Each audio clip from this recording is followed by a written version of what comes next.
ये महिलाएं किसी चट्टान पे चढ़ने की प्रतियोगिता में भाग लेने के लिए नहीं खड़ी हुई हैं। ना ही इनको कोई शौक है हिमालय या एवरेस्ट की चोटी पे चढ़ के विश्व रिकॉर्ड बनाने का, लेकिन ये बेबस और मजबूर जरूर है पानी का एक एक कतरा जमा करने के लिए, वो भी अपनी जान जोखिम में डालकर। और ताज्जुब की बात यह है कि ये उसी विश्वगुरु देश की तस्वीरें हैं जिसका डंका आज विदेशों में बज रहा है। और उससे भी बड़े ताज्जुब की बात यह है कि ये तस्वीरें उस राज्य की है जिस राज्य में पिछले 6 महीने से औरंगजेब की कब्र को लेकर बवाल चल रहा है और पूरी सरकार कब्र की राजनीति करने में मशगूल है।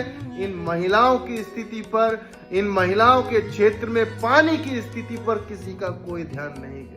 जिस एडवेंचर के लिए पहाड़ों पर जाकर आप हजारों रुपए खर्च करते हो, उसी एडवेंचर के साथ अपनी जान को जोखिम में डालकर रोज ये महिलाएं गंदा पानी इकट्ठा करती हैं।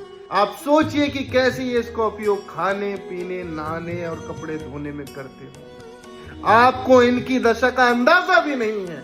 मेरी शिकायत ये है कि देश में इतने मुद्दे हैं, पानी की समस्या को लेकर, शिक्षा की समस्या को लेकर, महंगाई को लेकर, गरीबी को लेकर, भुखमरी को लेकर, लोगों के रहन सहन को लेकर, उनके आसपास फैली गंदगी को लेकर, प्रदूषण को लेकर, लेकिन सरकारें इस पर बात ही नहीं करना चाहती और ना ही कोई मीडिया हाउसेस इस पर बात करना चाहता।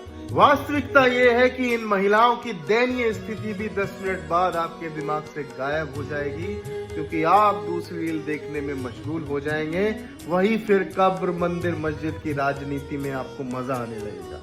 वरना यदि आपने गंभीरता से कभी इनकी दयनीय स्थिति को लिया होता, सरकारों ने लिया होता, पत्रकारों ने लिया होता, तो मैं आज आपको गारंटी के साथ कह रहा हूं कि मुझे इस विषय पर बोलने की आवश्यकता नहीं पड़ती और हमारे न्यूज चैनल्स और सरकारें कब्र की राजनीति छोड़ उनके रहने की व्यवस्था और पानी के विषय में बात कर रही होती।